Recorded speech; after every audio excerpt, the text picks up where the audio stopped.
नमस्कार, prime news देख रहे हैं आप। आपके साथ मैं हूं साक्षी रादौर।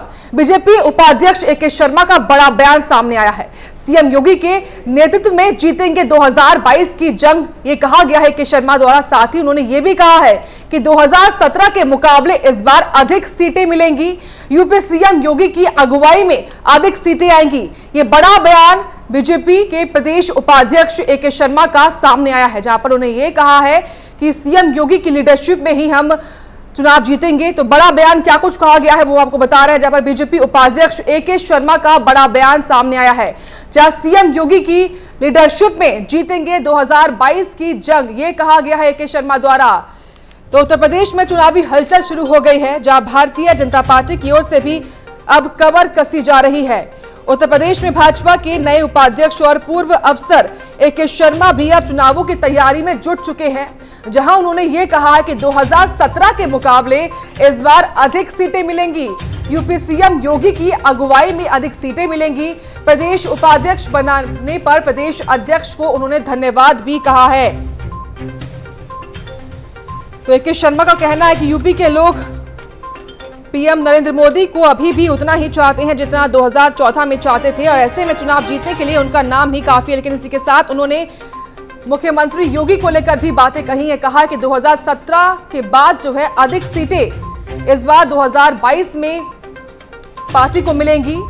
इसी के साथ प्रदेश उपाध्यक्ष बनाने पर प्रदेश अध्यक्ष स्वतंत्र देव सिंह को वो धन्यवाद देते हुए भी दिखाई दिए हैं। ये ट्वीट किया गया है, जहां पर 2017 के मुकाबले इस बार अधिक सीटें मिलेंगी, ये कहना है प्रदेश उपाध्यक्ष का। एक बड़ी जानकारी आपके सामने, जहां पर बीजेपी उपाध्यक्ष ए.के. शर्मा का बड़ा बयान सामने आया है। यूपी सीएम योगी की अगुवाई में अधिक सीटें मिलेंगी, ये कहना है ए.के. शर्मा का। तमाम जानकारी लेंगे सहयोगी से। जितेंद्र, बीजेपी उपाध्यक्ष बनने के बाद पहली बार ए.के. शर्मा का बड़ा बयान सामने आया है, क्या कुछ जानकारी आपके पास? देखिए, ए.के. शर्मा जिनको उपाध्यक्ष बनाया गया भारतीय जनता पार्टी का, तो जाहिर सी बात है कि उन्होंने प्रदेश अध्यक्ष स्वतंत्र देव सिंह को पत्र लिखकर उनका आभार व्यक्त किया है। तो वहीं मुख्यमंत्री योगी आदित्यनाथ की तारीफ भी की है। 2017 में जितनी सीटें आई थी यूपी में, उससे ज्यादा सीटें कहीं न कहीं आएंगी। और मैं पार्टी के शीर्ष नेतृत्व को भी धन्यवाद करता हूं, और साथ ही साथ आगे आने वाले चुनाव में 2022 में चुनाव में मैं अपनी कहीं न कहीं भूमिका के तौर पर काम करूंगा, और रिजल्ट 2022 में ज्यादा सीटें आएंगी, ऐसा कहीं न कहीं जो ए.के. शर्मा है उन्होंने अपने पत्र में कहा है। लेकिन जितेंद्र, ए.के. शर्मा द्वारा ये कहना कि 2017 के बाद जो है इस बार 2022 में अधिक सीटें बीजेपी को मिलेंगी, इसके क्या मायने निकाले जाएं? देखिए, साफ तौर पे मायनों की बात की जाए तो उनका कहना है कि भारतीय जनता पार्टी ने जो काम किया है उस कामों के आधार पर 2017 के ज्यादा इस बार सीटें कहीं न कहीं आएंगी यूपी में, और जिस तरह से विकास कार्य है उन सभी को लेकर चर्चा जो है ये पत्र में उन्होंने कहा है। बिल्कुल। और साथ में जितेंद्र, ए.के. शर्मा सीएम योगी के साथ साथ प्रधानमंत्री मोदी की तारीफ करते हुए भी संदेश में दिखाई दी। ऐसे में सरकार और जनता तक उनका ये संदेश पहुंचा भी। ऐसे में क्या संदेश उन्होंने इस लेटर के जरिए देने की कोशिश की है? देखिए, बिल्कुल, क्योंकि शीर्ष नेतृत्व है देश के प्रधानमंत्री और कहीं न कहीं उत्तर प्रदेश के मुख्यमंत्री योगी आदित्यनाथ, दोनों की ही तारीफ की है, और कहीं न कहीं उनके द्वारा काम किए गए देश में, उत्तर प्रदेश में, उन दोनों ही कामों की सराहना की है ए.के. शर्मा ने। पत्र लिखकर कई अहम बातें कही है उन्होंने, और साफ तौर पे मुख्यमंत्री योगी आदित्यनाथ और देश के प्रधानमंत्री नरेंद्र मोदी की भी उन्होंने तारीफ की है कि प्रधानमंत्री नरेंद्र मोदी के नेतृत्व में जो काम हो रहा है देश में, वो कहीं न कहीं सराहनीय। उत्तर प्रदेश सरकार भी लगातार अच्छे काम कर रही है। तो जाहिर सी बात है कि उत्तर प्रदेश में 2022 में जो होने वाले यूपी चुनाव है उसमें सीटों में बढ़त मिलेगी। बिल्कुल। लेकिन ऐसे में जितेंद्र, जिस तरीके से ए.के. शर्मा को फिलहाल प्रदेश का उपाध्यक्ष तो बना दिया गया, क्या आने वाले वक्त में क्या उनको और कोई बड़ी जिम्मेदारी मिल सकती है? देखिए, बिल्कुल, ब्यूरोक्रेसी से आए हैं और प्रधानमंत्री नरेंद्र मोदी के करीबी भी माने जाते हैं ए.के. शर्मा। तो जाहिर सी बात है कि ए.के. शर्मा जो है उनको एक 2022 के चुनाव में कई अहम भूमिका पे दिया जा सकता है, उनको अहम भूमिका दी जा सकती है। तो साफ तौर पे अहम भूमिका के चलते कहीं न कहीं जिस तरह से उनको उपाध्यक्ष बनाया गया उसमें भी साफ तौर पे उनको 2022 के चुनाव में अहम रणनीति के तौर पर अहम भूमिका बनाई जा सकती है, उनको दी जा सकती है। लेकिन जितेंद्र, यहाँ पर ए.के. शर्मा को सरकार की जगह संगठन का हिस्सा बनाना, संगठन में शामिल करना, ये क्या इशारा करता है?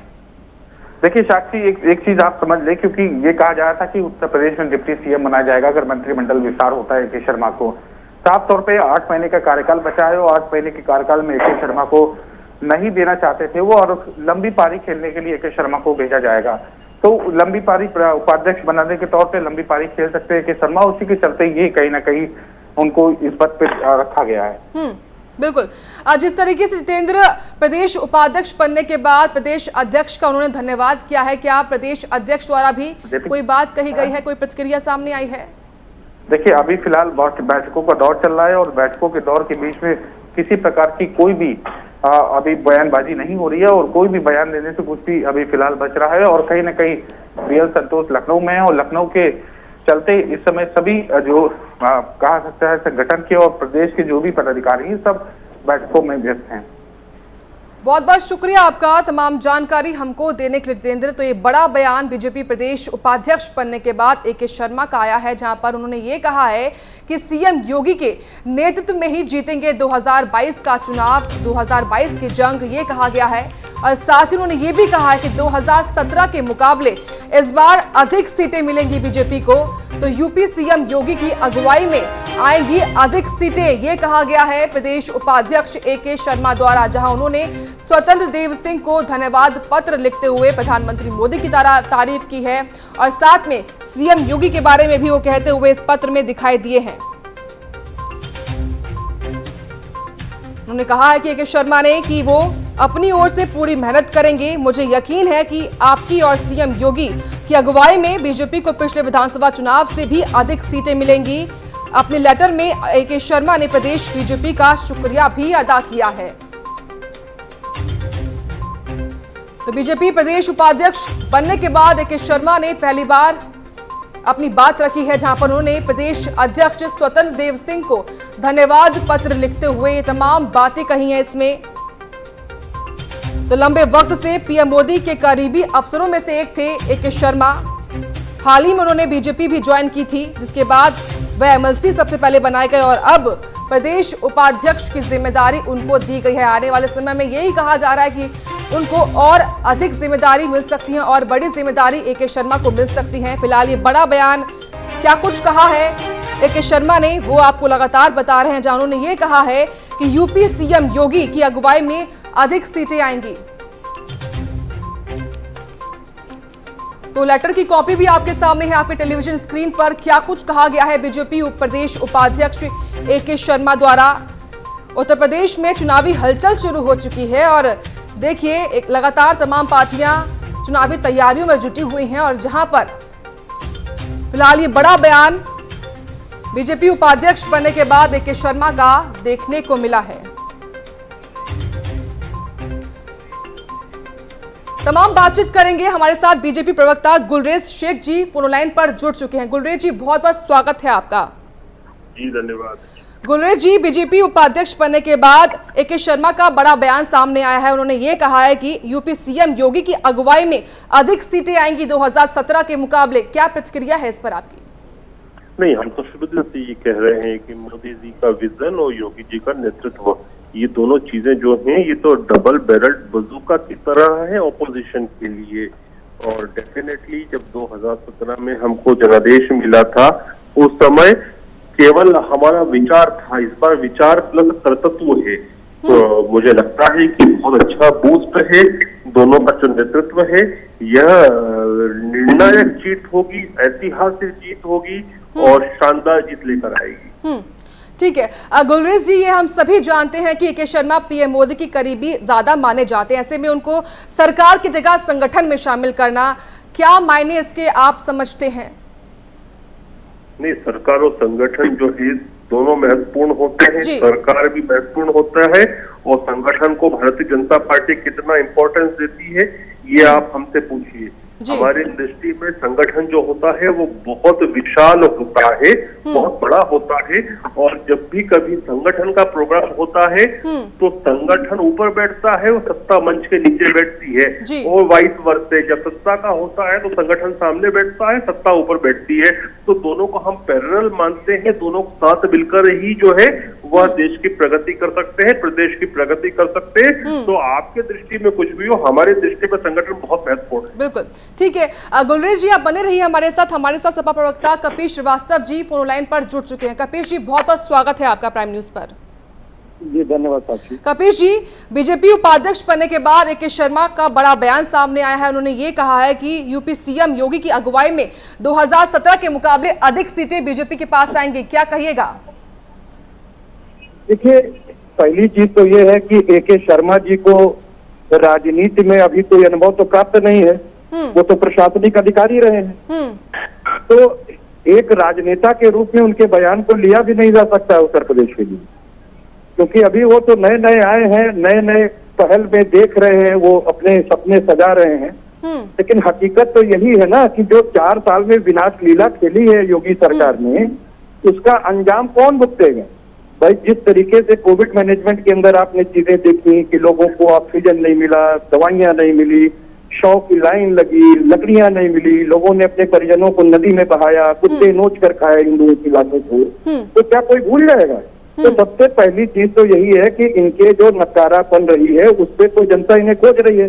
जिस तरीके से किसान इनको खोज रहे हैं, आप देखिए ये किसानों के लिए तो आप ये कहना चाहते हैं कपिल जी कि वो एक प्रशासनिक अधिकारी है और उनकी बातों को हम सीरियस नहीं ले सकते हैं, राजनीतिक बातों को खास तौर से? बात तो हम किसी की भी सीरियस लेने के लिए तैयार हैं। हम क्यों नहीं लेंगे उनकी सीरियस बात, क्योंकि वो भी अब संगठन के हिस्सा है। वो वही बात कहेंगे ना जो उनका संगठन कहेगा।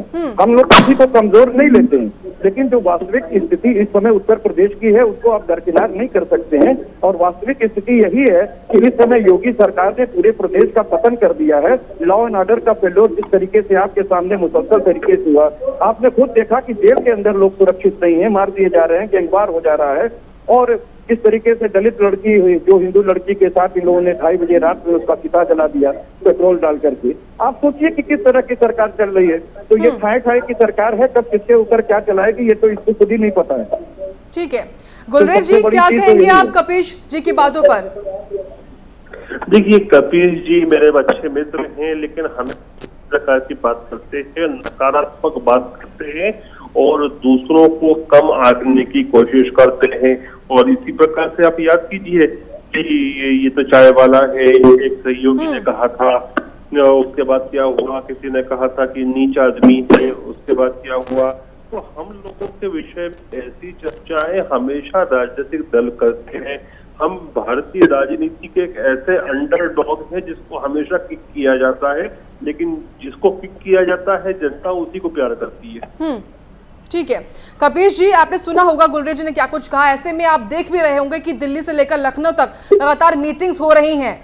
ऐसे में आपकी क्या तैयारी है? देखिए, बहुत सीधी सी है मीटिंग्स और आप मंथन, आप चिंतन उनको ज्यादा करने की आवश्यकता है जिन्होंने 2017 के अंदर उत्तर प्रदेश की जनता से ये वादा किया था कि वो राम राज्य की स्थापना करेंगे। लेकिन आपने स्वयं देखा कि राम राज्य की जगह गुंडा राज, जंगल राज और मदिरा राज में जो है वो अंतर हो गया हमारा उत्तर प्रदेश। आपने देखा कि एक संत की सरकार चल रही थी और संत की सरकार में दारू बेचने पर वो कितना अपने ऊपर पीठ ठोकते थे और कहते थे कि सबसे ज्यादा आबकारी से टैक्स हमने कमाया, बस 1% टैक्स मैंने इससे जो है गौ माता की रक्षा करने के लिए लगाया। तो गौ माता की भी रक्षा नहीं कर पाए, गौ माताएं भी जो है वो अपने चरागाह में रह पाई नहीं, उनको भोजन नहीं मिल पाया और उनकी भी लाशें निकली। और साथ में आपने देखा कि मदिरा राज इस तरह से स्थापित हुआ कि इस 4.5 वर्ष के शासन में योगी सरकार के 7 अलग अलग मदिरा पानों में जहरीली शराब परोसी गई, जिसमें कि 750 लोगों से ज्यादा की मृत्यु हुई है। ठीक है कपिल जी, ठीक है, आपका जवाब लेंगे आपके सवालों का। गुलरेज जी, हाल ही में अखिलेश यादव ने भी कहा था कि 2022 में जनता ने मन बना लिया है बीजेपी को सत्ता से हटाने का। नहीं तो आप क्या सोचती हैं कि क्या अखिलेश यादव को क्या कहना चाहिए कि सत्ता में भाजपा को पुनः आसीन बड़े मत से करेगी जनता? क्या ये एक पॉलिटिकल विपक्ष कहेगा ये बात? तो उनको जो एज अ पॉलिटिशियन कहना चाहिए अखिलेश जी को, उन्होंने कहा है। लेकिन जो वास्तविकता है वो आपको दिख जाएगी और हर चुनाव में दिखती है, अधिकांश चुनाव में यही दिखती है। याद कीजिए, यूपी के 2 लड़के साथ आए थे, फिर बाद में भतीजे साथ आए थे 2019 में। 2019 में बहुत पुरानी बात नहीं हुई है। और जब माना जाता था, सभी पॉलिटिकल पंडित और सेफोलॉजिस्ट मानते थे कि ये एक फॉर्मिडेबल फोर्स है एसपी और बीएसपी का मिलना उत्तर प्रदेश में। और ये तो आपको धूल चटा देंगे, चकनाचूर कर देंगे, खुद चकनाचूर हो गए, खुद धूल चाट गए। और उसके बाद मायावती जी की वो प्रेस कॉन्फ्रेंस याद कीजिए कि जिसमें अखिलेश जी को उन्होंने कहा था कि आप पहले अपना कुनबा संभालें, आप अपनी पार्टी को संभालें, अपने मुद्दों को संभालें, और वो अलग हो गई थी बिल्कुल। तो ये देखिए, ग्राउंड की रियलिटी कुछ और होती है जो इलेक्शन में सामने दिखती है, वो उसके पहले जितनी बातें होती हैं, ये सब पॉलिटिकल गिमिक और पॉलिटिकल रेटरिक होता है, इन दोनों को आप मर्ज नहीं कर सकते। ठीक है कपीश जी, जो कॉन्फिडेंस सपा पार्टी दिखा रही है, खासतौर से अखिलेश यादव दिखा रहे, कहीं ये कॉन्फिडेंस हाल ही में पंचायत चुनाव में मिली जीत का ही कॉन्फिडेंस तो नहीं है कि आगामी विधानसभा चुनाव में भी जीत मिल सकती है? देखिए, बहुत सीधी सी बात है, कॉन्फिडेंस तो सभी दिखाते हैं, लेकिन असल कॉन्फिडेंस जो है वो निर्भर करता है जनता के ऊपर। और जनता जिस समय सेलेक्ट करेगी, आपको दिखाई देगा कि हम लोग जिस तरीके से संगठन के अंदर काम किए हैं पिछले 5 वर्षों में, और जो हमारी पूर्ववर्ती सरकार ने इस प्रदेश के लिए एक मानक स्थापित किया है विकास का, तो उस पर लोग अब चर्चाएं कर रहे हैं। आप अगर अपने रिपोर्टर से पूछेंगे तो पता चल जाएगा कि उनका व्यू क्या है। अगर तमाम दलों से बड़े ऐसे लोग जो जनता के व्यूह से जुड़े रहे हैं, वो हमारी पार्टी को ज्वाइन कर रहे हैं या ज्वाइन करने के लिए तैयार बैठे हैं। और आप खुद देखिए, इनके 200 विधायक इन्हीं की खैर खत्म कर रहे हैं, और वो बकायदा योगी जी के सरकार के विरुद्ध बैठे रहे। जितनी चर्चाएं इस समय चली जाए, हाईकमान की, आरएसएस की मीटिंग से लेकर के हमारे प्रधानमंत्री की या जेपी नड्डा साहब की जो मीटिंग रही, या योगी जी का फिर दोबारा लखनऊ से दिल्ली जाना रहा और सबसे अलग मिलना रहा, और उसके अगले दिन फिर वो तीनों लोग योगी जी के अतिरिक्त बैठते हैं और एक सहमति बनती है, और उसके आधार पे फिर यहाँ पे बीएल संतोष को भेजा जाता है। तो ये जो आप कवायद देख रहे हैं, ये तो अभी उत्तर प्रदेश के अंदर इनको अपने विधायकों को बचाने की कवायद लग रही है, क्योंकि 200 से ज्यादा असंतुष्ट विधायक योगी जी के नेतृत्व में चुनाव लड़ने के लिए तैयार नहीं है। इसीलिए बीएल संतोष को अपने ट्विटर अकाउंट से ये कहना पड़ा कि किस समय अब आप लोग ये तैयार हो जाएं कि योगी जी के ही नेतृत्व में असंतुष्टों को चुनाव लड़ना पड़ेगा। तो आप कहना चाहते हैं कपीश जी कि अभी ऐसे और विधायक और कार्यकर्ता है बीजेपी में जो बीजेपी से नाराज हैं? बिल्कुल नाराज है, और मंत्रिमंडल का विस्तार होने से निश्चित तौर पे आपको पता चलेगा कि 200 विधायकों का क्या रूप होगा, क्या रंग होगा, वो तो खुद ही आपको दिख जाएगा। गुलरेज जी क्या कह रहे हैं कपीश जी? देखिए, कुछ चीजें जो होती हैं ये तो हाइपोथेटिकल पॉलिटिकल रेटोरिक में चलती हैं यदि, लेकिन आप इतिहास उठाकर देखें तो एक ही बार शंकर सिंह वाघेला जी ने इस प्रकार का कृत्य किया था, और विधायक जो खजुराहो दिग्विजय सिंह जी के बहकावे में आ गए थे, लेकिन उसके बाद भी वो लोग सब इंक्लूडिंग शंकर सिंह वाघेला वापस बीजेपी में आ गए। तो बीजेपी में इस प्रकार का कर्तव्य नहीं होते हैं। ये जितनी बातें करते हैं विपक्षी दल, ये इनके प्लेटफॉर्म को देखते हुए, इनके घर को, इनके आंगन को देखते हुए सोचते हैं कि जो लड़ाइयां इनके घरों में होती हैं वो दूसरों के घरों में होती होगी। वैसा होता नहीं है, क्योंकि आप देखिए ना, मैं 1980 की बात भी नहीं कर रहा, मैं 1952 के पहले चुनाव के बाद से आप बात करें, एक शंकर सिंह वाघेला इंसिडेंस के अलावा कभी कोई इंसिडेंस बीजेपी के या जनसंघ के साथ नहीं हुआ था, और उसमें उसकी भी क्या गति हुई थी कि वापस से उन सबको आना पड़ा एक एक करके, और तो शंकर सिंह वाघेला खुद आ गए। तो आप ये समझिए कि हम जो बात करते हैं पक्के ग्राउंड पे बात करते हैं, रेटोरिक नहीं करते। इस प्रकार की चीजें बीजेपी में नहीं हो सकती कभी भी। ठीक है कपीश जी, अगर लौटकर आए ए.के. शर्मा के बयान पर, ए.के. शर्मा का ये कहना कि 2017 से अधिक सीटें 2022 में आएंगी, ऐसे में इस बयान को आप कैसे देखते हैं? और आने वाले वक्त में कहा यह भी जा रहा है कि ए.के. शर्मा को और जिम्मेदारी भी दे सकती है पार्टी। नहीं, वो तो उनके संगठन का अपना अंदरूनी मामला है। वो ए.के. शर्मा जी को हम कैसे मुख्यमंत्री बना दें या वो संगठन के अध्यक्ष बना दें, उससे समाजवादी पार्टी का क्या लेना देना। लेकिन एक चीज मैं जरूर कहना चाहूंगा कि गुलरेज भाई, लेकिन वो ये कह रहे हैं ना कपीश जी कि 2017 के मुकाबले इस बार अधिक सीटें आएंगी। नहीं, मैं उसी पे कह रहा हूँ साक्षी, जरा सुन लें, क्योंकि मैं एक बात ये कहना चाहता हूँ कि देखिए, असंतुष्ट अगर कोई भी अपने दल के अंदर लोग होते हैं तो उसका परिणाम व्यक्ति भोगता है, उसकी पार्टी भोगती है। हमारी भी पार्टी ने 2017 में शुचिता का यज्ञ किया था, और उस यज्ञ के तहत हमने बिल्कुल ये भोगा है, तभी तो हम सत्ता से दूर हुए हैं। लेकिन ये चीज को देख करके भी नहीं अपनाना चाह रहे हैं। हकीकत यही है कि 2022 में अगर इनकी 100 से नीचे की सीटें ना आए तो आप जो कहिएगा तो मैं हारने के लिए तैयार। लेकिन हकीकत मैं आपको बता रहा हूं, ये इस समय मुंगेरी लाल के सपने देख रहे हैं। अचानक ए.के. शर्मा के हाथ में कोई ऐसी जादू की झप्पी नहीं है कि जो वो उत्तर प्रदेश की जनता को दे देंगे, जो इनके 4 साल के विनाशकारी शासन को भूल जाएगा, या कोविड काल के अंदर जिस तरीके से मुसलसल हिंदुओं की लाशों को कुत्तों ने नोचा है और खाया है, जिनके ऑक्सीजन नहीं मिला, जिनको बेड नहीं मिला, जिनको वेंटिलेटर नहीं मिला, जिनको जो है वो एम्बुलेंसेस नहीं मिली, और वो इंफ्रास्ट्रक्चर ये नहीं दे पाए। हमारे ही इंफ्रास्ट्रक्चर का इन्होंने उपयोग इस कोविड काल के अंदर किया है। एक भी बनाया हुआ CHC, PHC और जिला चिकित्सालय से लेकर मेडिकल कॉलेज इनका नहीं है। बाल चिकित्सा संस्थान जो गोरखपुर में बना था वो भी हमारी अखिलेश यादव जी की सरकार ने इंसेफेलाइटिस के लिए 500 बेड का बनाया था, जिसका इस्तेमाल इन्होंने 300 बेड के लिए किया, और वो भी हम लोगों के तमाम कहने के बाद किया। और लखनऊ के कैंसर हॉस्पिटल से लेके आपने देखा होगा कि ये सारी चीजें समाजवादी पार्टी की देन है। इन्होंने तो सिर्फ नाम बदल के पुरुषार्थ दूसरे पार्टियों का अपने नाम करना चाहा है, इसलिए जनता इनको पहचान चुकी है। गेरुआ चोला का कोई मतलब नहीं है, सारा हिंदुत्व इनका सामने है। जिस तरीके से इन्होंने रामनामी चादरें लाशों पर से खिंचवाई हैं, जिस तरीके से गंगा नदी में इन्होंने हिंदुओं की लाशों को जो है कुत्ते से नचवाया है, और अंतिम संस्कार जो अनुच्छेद 21 के अंदर प्राण एवं दैहिक स्वतंत्रता का अधिकार दिया गया है उसकी भी प्रतिपूर्ति इन्होंने नहीं की है, जिसका इनको जो है इलाहाबाद हाईकोर्ट ने भी फटकार लगा के कहा कि सरकार जीनोसाइड कर रही है, सुप्रीम कोर्ट ने भी कहा कि हत्या कर रही है, और मद्रास हाईकोर्ट ने भी कहा कि ये सरकार हत्या कर रही है। कपिल जी कह रहे हैं कि मुंगेरी लाल के सपने देख रही है बीजेपी और 100 से कम सीटें मिलेंगी इस बार। देखिए, ये बातें तो 2017 में भी हुई थी, तो यहाँ पर उत्तर प्रदेश में कोई फोर्स ही नहीं है, और इस सब प्रकार की बातें हुई थी, और ये बता रहे हैं कि सब कुछ इन्होंने किया। मैं तो यहाँ तक इनको श्रेय देने को तैयार हूँ कि अखिलेश यादव ने ही भारत देश का निर्माण किया, इससे ज्यादा मैं और क्या कहूँ। लेकिन आप ये मान के चलिए कि जनता जो है वो बहुत सारे पहलुओं को देखकर ही निर्णय करती है, और जनता ने ये भी देखा किस प्रकार से कश्मीर को स्ट्रीमलाइन किया गया, चीजों को ठीक की गई, बहुत सारे जो निर्णय लिए गए वह भी लिए गए। उत्तर प्रदेश में गुंडों को किस प्रकार से ठीक किया गया, महिलाओं की सुरक्षा किस प्रकार से प्रदान की गई। इतना बड़ा प्रांत है, इतनी ज्यादा पॉपुलेशन है, रशिया बराबर पॉपुलेशन का प्रांत है। यदि कहीं इक्का दुक्का केस होता है जो कि नहीं होना चाहिए, लेकिन वो तो ये कह रहे हैं कि भाजपा पार्टी ने उन्हीं के इंफ्रास्ट्रक्चर पर काम किया है इस कोविड काल में। मैं तो कह रहा हूँ ना कि हिंदुस्तान का निर्माण, भारत देश का निर्माण, राष्ट्र निर्माण पूरा का पूरा अखिलेश यादव ने किया, इससे ज्यादा में क्या दूं उनको श्रेय। भाई साहब तर्क दे दीजिए, आप सिर्फ ये ना कहें, तर्क दें। हर चीज के पीछे एक तथ्य होते हैं। साक्षी, मैं आपसे एक बात कहना चाहता हूँ, हमारे भाई ने बहुत अच्छी बात उठाई कि लॉ एंड ऑर्डर को उठाया उन्होंने कि गुंडा राज समाप्त किया योगी सरकार ने।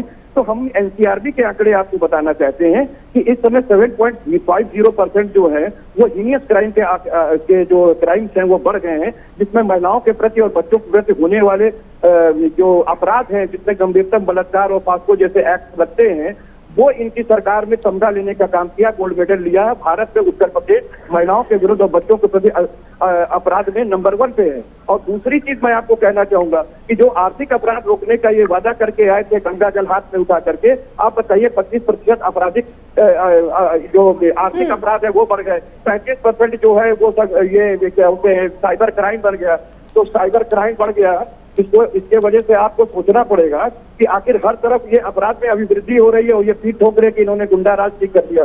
आप बताइए 22 एनकाउंटर पूरे भारत के अंदर ठीक है, जिनकी जांच मानव अधिकार आयोग ने किया साक्षी, उसमें से 17 उत्तर प्रदेश के अंदर थे, और योगी सरकार पे 28 करोड़ रुपए की सस्ती लगी है। इसलिए ये साबित होता है कि ये योगी सरकार वही काम कर रही है जो एक अपराधी करता है, क्योंकि जब आप कोई फेक एनकाउंटर करते हैं तो आप अपराध करते हैं, और अपराधी और योगी सरकार में अब कोई अंतर नहीं। ठीक है, बहुत बहुत शुक्रिया आपका कपिश जी और गुलरेज जी हमारे साथ जुड़ने के लिए और अपनी बातचीत हमारे साथ करने के लिए। फिलहाल आप ये समझिए कि कौन है AK शर्मा। प्रधानमंत्री नरेंद्र मोदी के करीबी माने जाते हैं AK शर्मा। ग्राफिक्स के माध्यम से आपको बता रहे हैं, जहां पर PM मोदी के साथ 2001 से वो साथ में हैं। AK शर्मा गुजरात कैडर के अधिकारी भी रहे हैं। हाल ही में उन्होंने बीजेपी का दामन थामा है। बीजेपी में आने के बाद यूपी का उपाध्यक्ष उनको बनाया गया है। अभी तक कई दिनों से यूपी की राजनीति में चर्चा का केंद्र भी AK शर्मा लगातार बने हुए हैं, और साथ ही उनका यह भी कहना है कि 2001 से लेकर 2021 तक वो PM मोदी के काफी करीबी रहे हैं। तो PM मोदी के साथ वो साल 2001 से ही हैं, जहां पर AK शर्मा गुजरात कैडर के अधिकारी भी रहे हैं। तो कौन है AK शर्मा और क्यों इस बार वो इतने लोकप्रिय हो रहे हैं, वो आप समझिए ग्राफिक्स के माध्यम से, जहां पर बीते कई दिनों से यूपी की राजनीति में चर्चा का केंद्र बने हुए हैं AK शर्मा। तो प्रधानमंत्री नरेंद्र मोदी के करीबी माने जाते हैं AK शर्मा, जहां PM मोदी के साथ साल 2001 से लेकर अब तक यानी कि साल 2021 तक वो साथ हैं। और उनके ही द्वारा एक बड़ा बयान बीजेपी उपाध्यक्ष बनने के बाद सामने आया है। जो क्या कुछ था वो हमने आपको बताया है। तो बीजेपी उपाध्यक्ष ए.के. शर्मा का बड़ा बयान, और साथ ही कौन है ए.के. शर्मा वो आपको ग्राफिक्स के माध्यम से बता रहे हैं, जहां उन्होंने ये कहा है कि 2022 की जंग हम मुख्यमंत्री योगी की लीडरशिप में ही जीतेंगे और 2017 के मुकाबले इस बार अधिक सीटें बीजेपी को मिलेंगी।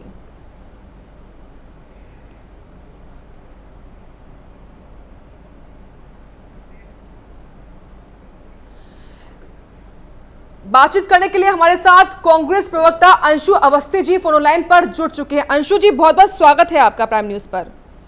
जी नमस्कार। अंशु जी, ए.के. शर्मा कह रहे हैं कि 2017 के मुकाबले इस बार बीजेपी को अधिक सीटें मिलेंगी, क्या कहती है कांग्रेस पार्टी? जैसे भारतीय जनता पार्टी ने उनको उप मुख्यमंत्री से हटाकर 17वां उपाध्यक्ष बनाया है, ऐसे ही उत्तर प्रदेश की जनता भारतीय जनता पार्टी को एक जनादेश देने वाली है। चिंता मत करिए, समय आने दीजिए, अब दूर नहीं है। ए.के. शर्मा जी आए थे, एक देश के प्रति उनकी जिम्मेदारी थी, उनका एक अनुभव था जिसको उनको देश सेवा में लगाना था, लेकिन वो लालच और स्वार्थ की वश उन्होंने वो अपना जो अनुभव था वो भाजपा की सेवा में लगा दिया, वो चरण वंदना में लगा दिया। लेकिन उनको अंदाजा नहीं था कि उनके साथ इतना बड़ा धोखा होगा। जो केंद्र सरकार का इतने बड़े विभाग का सचिव था, जो पूरे देश को एक दिशा दे सकता था, उन्होंने क्या किया? भाजपा की चरण वंदना में चले गए। परिणाम क्या हुआ? उनको समय ने दिखाया, और आप देखिए परिणाम ये हुआ कि उनको कहां से चले थे एक गांव में हमारे यहाँ कहावत है, चले थे छब्बे बनने और बन गए जो है दूबे, है ना। चौबे जी चले थे छब्बे बनने और बन गए दूबे। तो ये जो है अरविंद शर्मा जैसे लोग उत्तर प्रदेश में जो अपराध हो रहा, भ्रष्टाचार हो रहा है, जो बेरोजगारी बढ़ी है, उस पर नहीं ध्यान दे रहे हैं। ठीक है अंशु जी, मैं आपको रोकना चाहूंगी। हमारे साथ बीजेपी के प्रवक्ता ब्रजेश जी फोन लाइन पर जुड़ चुके हैं। ब्रजेश जी, स्वागत है आपका प्राइम न्यूज पर। तो बीजेपी उपाध्यक्ष ए.के. शर्मा का बड़ा बयान सामने आया है, जहां पर उन्होंने ये कहा है कि 2017 के मुकाबले इस बार अधिक सीटें बीजेपी को मिलेंगी और खुद मुख्यमंत्री की अध्यक्षता में ये अधिक सीटें बीजेपी के खेमे में आएंगी। तो उत्तर प्रदेश में चुनावी हलचल शुरू हो चुकी है। अंशु जी, क्या आपको आवाज मिल पा रही है? जी मिल रही है। अंशु जी, दिल्ली से लेकर लखनऊ तक लगातार बीजेपी मंथन कर रही है, लेकिन ऐसे में कांग्रेस कहाँ है? कांग्रेस कब मंथन शुरू करेगी? हमारा मंथन लगातार जारी है, और आज से नहीं, भारतीय जनता पार्टी आज मंथन नहीं कर रही। उनकी चूड़े हिल चुकी हैं, उनकी जमीन दरक चुकी है, इसलिए वो मंथन कर रहे हैं। उनको पता है कि उन्होंने उत्तर प्रदेश में एक जाति विशेष को बढ़ावा दिया है। उत्तर प्रदेश में ब्राह्मणों के ऊपर अत्याचार हुआ, दलित की बेटी को रात को 2:30 बजे जलाया गया। उत्तर प्रदेश में अगर कोई मुस्लिम है उसको निशाना बनाया जा रहा। तो लगातार जो जाति और धर्म की राजनीति भारतीय जनता पार्टी कर रही, उत्तर प्रदेश का युवा इस बात को समझ चुका है। तो इसीलिए वो बैठक कर रहे हैं कि वो किस तरीके से अपने किले को बचाएं, और वो नहीं जान रहे हैं जनता के बीच में उनका किला ढह चुका है। बिल्कुल ठीक है। है। ए.के. शर्मा जी, आप तो आए थे यहाँ पर जो है बनने, रोजगार के मोदी जी के दूध बनने, लेकिन आपको तो भाजपा ने अपने दरवाजे का चौकीदार बना दिया 17वां उपाध्यक्ष बनाकर। देखिए, इसी तरीके का सलूक करती है भारतीय जनता पार्टी। जी, बहुत बहुत शुक्रिया आपका अंशु जी हमारे साथ जुड़ने के लिए। तो आने वाला वक्त बताएगा कि ए.के. शर्मा का यह बयान कितना सही साबित होता है। फिलहाल के लिए इतना ही, आप देखते रहिए प्राइम न्यूज।